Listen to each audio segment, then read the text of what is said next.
In a view to embrace holistic realities in the integration of wider gender perspective for the armed forces of Nigeria, the Defense Headquarters conducted a one-day annual Gender Mainstreaming Conference 2023 with the theme Building Capacity Through Gender Mainstreaming to Meet Security Challenges.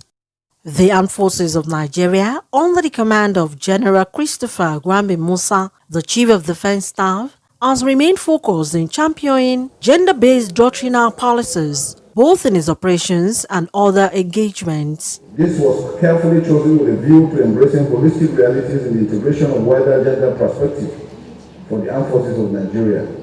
The conference is also tailored at fashioning out the right ambience for the Armed Forces in designing, implementing, monitoring, and evaluating operational and administrative doctrines that seek to promote and enhance capacity by leveraging gender mainstreaming in combating the myriad of security challenges in our nation. I'm glad to inform this August gathering that Nigeria, and indeed the Armed Forces of Nigeria in particular, have received encomium from notable international organizations such as the United Nations and the African Union for adopting commendable gender mainstreaming policies in all its military operations conducted within and outside the shore of Nigeria.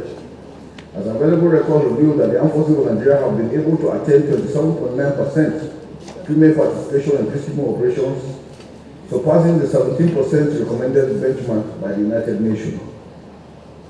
This deliberate effort by the military is in line with the United Nations Security Council Resolution 1325, mandating countries to develop own action plans to identify, evaluate, and control efforts to achieve the objectives of women, peace, and security. The special guest of honor, the First Lady of Nigeria, Senator Remi Tinubu, ably represented by wife of the Vice President, Mrs. Shetima, advocated for more women to be encouraged to join the military for a more equitable society. The security of nations and individuals is constantly under scrutiny.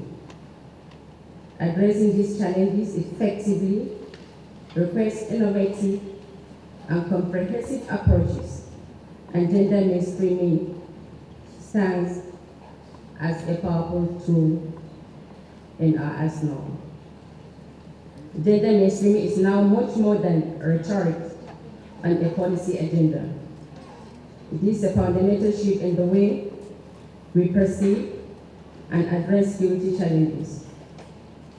It recognizes that security encompasses not only military strength, but also the protection of human rights, economic stability, social and environmental sustainability. In practical terms, what can we do to advance gender mainstreaming in our security efforts? In his goodwill message, the chairman of the conference, Minister of Defense, said the Ministry of Defense will ensure that important institutional measures are adopted to increase the awareness, knowledge, and capacity of personnel for implementing gender mainstreaming, including training programs and gender focal point systems. That the Nigerian Armed Forces have surpassed the recommended benchmark in place by the United Nations regarding female participation in peacekeeping operations. This development has continued to improve the operational efficiency of our troops in various theaters of operation, both within and outside the country. It is also instructive that the effort by the Armed Forces of Nigeria are in line with the United Nations Security Council Resolution 1325, which recognizes the important role of women in prevention and resolution of conflicts, peace negotiation, peacekeeping, as well as humanitarian response in post-conflict reconstruction. British High Commission Deputy High Commissioner to Nigeria, in her remarks, noted that the impulse and the role of defense and security events on racial frontline grow and become steady more important. Important to me to come today because this is a subject which is very dear to my heart.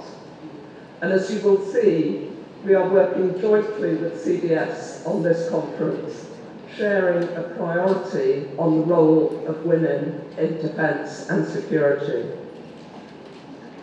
As someone, as I say, who has worked on this subject for the majority of my career, I have seen the importance of women in policy making, in the role of defence, in security, and in the operational front line grow and become steadily more important. We, in the UK and Nigeria, have adopted and domesticated UNSCR 1325. The high point of the conference was the launching of the maiden edition of the Nigerian Defense Gender Magazine, a publication of the Defense Headquarters, which has the Chief of Defense Staff as the publisher. This conference is tailored at fashioning out the right ambience for the armed forces of Nigeria in designing, implementing, monitoring, and evaluating operational and administrative doctrines that seek to promote and enhance capacity by leveraging gender mainstreaming in combating the myriads of security challenges in the nation. Days of poor housing and infrastructure deficit is over as the Chief of Army Staff, Lieutenant General Taoreed Labeja, today performed groundbreaking and foundation laying for the construction of 120 units of Corporal and Below Quarters at the Muhammadu Buhari Cantonment, Giri, Abuja. The construction of 120 units of Corporal and Below Quarters is part of efforts to provide conducive housing units for personnel of the Nigerian Army. As part of his corporate social responsibility, has chosen to donate to the Nigerian Army 4 blocks of 30 family units, Corporal and Below Quarters. Nigerians are generally familiar with the Nigerian Army undertaking civil-military cooperation projects as part of our operational design to win hearts and minds of our host communities and communities where we have military operations ongoing. The majority are, however, unaware that the Nigerian Army equally requires support by corporate bodies to encourage us to do more. I'm therefore delighted to be here this morning for this groundbreaking and foundation laying ceremony of the 4 blocks, 30 family units, Corporal and Below Quarters that are being graciously donated to the Nigerian Army by the Abdul Samad Rabiu Initiative for Africa. I must place it on record that the process leading to this groundbreaking foundation laying ceremony started a while before I assumed command of the Nigerian Army on the 23rd of June this year. I'm, however, pleased that the change in the leadership of the Nigerian Army did not stop the process leading to this project, but rather strengthen the resolve of the Abdul Samad Rabiu Initiative for Africa to give back to the society through this support to the Nigerian Army. The buildings we are laying the foundation of this morning will immensely contribute to addressing the huge infrastructural deficit the Nigerian Army currently faces in Abuja, as they will shelter 120 families of our dedicated, loyal, selfless, and gallant warriors.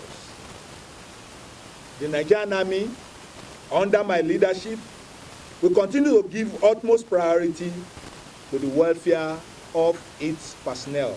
Principal officers here present. Presenting his address, the chairman, Boa Group, who was represented by the managing director, chief executive officer of ASR Africa, elucidated that ASR Africa is a philanthropic firm established to intervene and create development solutions in the areas of health, education, and social developments. Abdul Samad Rabiu Initiative for Africa is the personal philanthropic fund of Abdul Samad Rabiu, who I think is better known as the chairman of Boa Group. He has committed $100 million every year to intervene and it's part of the security sector support grants from Alhaji Abdul Samad Rabiu. We've already provided grants ranging from 500 million naira to 2 billion naira for 10 security agencies and the armed forces. This is part of our program, and we're going to implement these ones first and then see what happens. So the allocations were done based on, of course, the strengths. The Army, Air Force, and Navy got 2 billion each. We understand that the Army, of course, has, of course, a lot more men. But we're open to individual proposals as well. I mean, this is part of the grant as part of our framework and structure for intervention with the armed forces. But we're open to receiving individual proposals from the agencies, which of course will have to be cleared by the chairman and the board of South Africa. But there's always a possibility. Looking in the direction of the Nigerian Army and providing the funding for the 4-block, 30-family units, Corporal and Below Quarters, that we have done the foundation laying ceremony this morning. By the time these facilities will be completed and handed over to the Nigerian Army, it will go a long way in addressing the problem of accommodation that confronts our personnel, especially here in Abuja. We have a large contingent of Nigerian Army personnel that work and reside in Abuja, and provision of accommodation is a must for these personnel. So it is on that note that we are highly appreciative for the gesture of the Abdulsamad Rabiu Initiative for Africa coming to the aid of the Nigerian Army and donating generously towards provision of this accommodation. So this will help to address our accommodation challenge, and it will help to motivate our troops to give the best in the discharge of their constitutional responsibility. In the meantime, the military on Thursday has exposed plans by some persons to disguise in military gear to foment havoc and disrupt Saturday's house season elections in Bayelsa, Imo, and Kogi states, noting that the military would deal decisively with some elements in the national interest.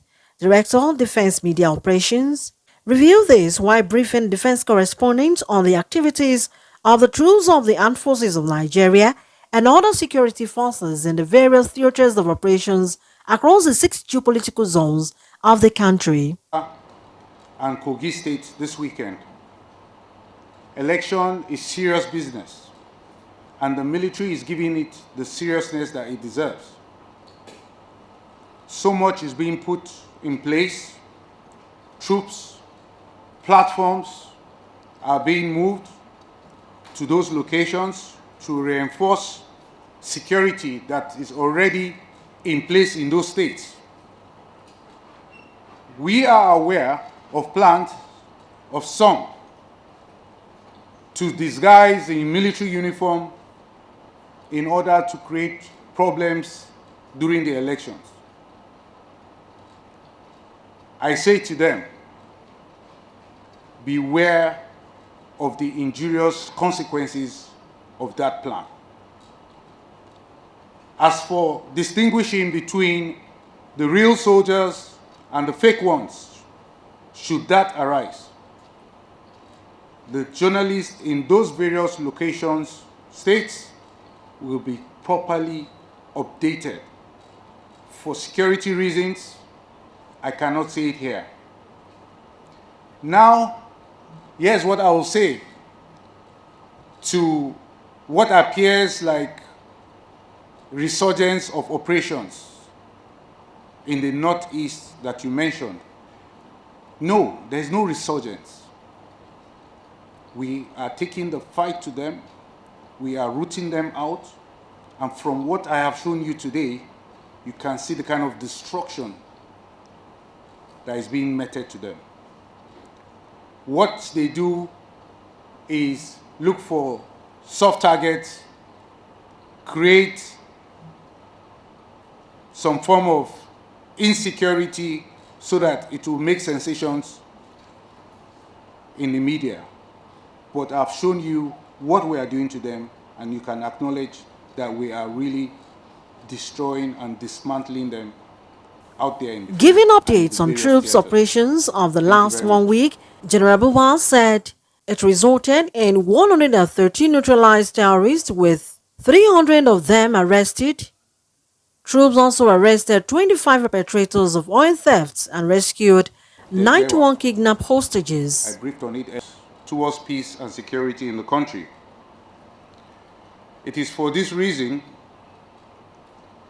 that our operations are inflicting severe damage on the terrorists and similar groups across the country.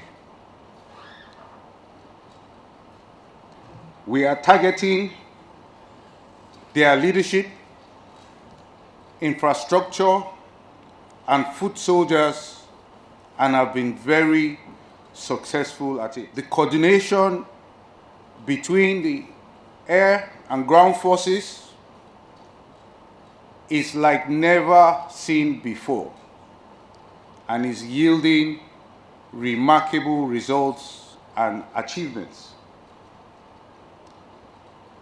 We are expecting new platforms that will further enhance our capabilities to further root out the terrorists and destroy their military capabilities, as well as destroy their will to fight. Our operations in the last 1 week resulted in 113 neutralized terrorists, with 300 of them arrested. Troops arrested 25 perpetrators of oil theft and rescued 91 kidnapped hostages. In the South-South, troops denied the oil theft of an estimated sum of over 570 million naira. Furthermore, troops recovered 129 assorted weapons and 717 assorted ammunition. The armed forces will continue to exert military pressure on groups that seek to derail any progress towards peace and security in the country. Olayemi Eson for Spy TV.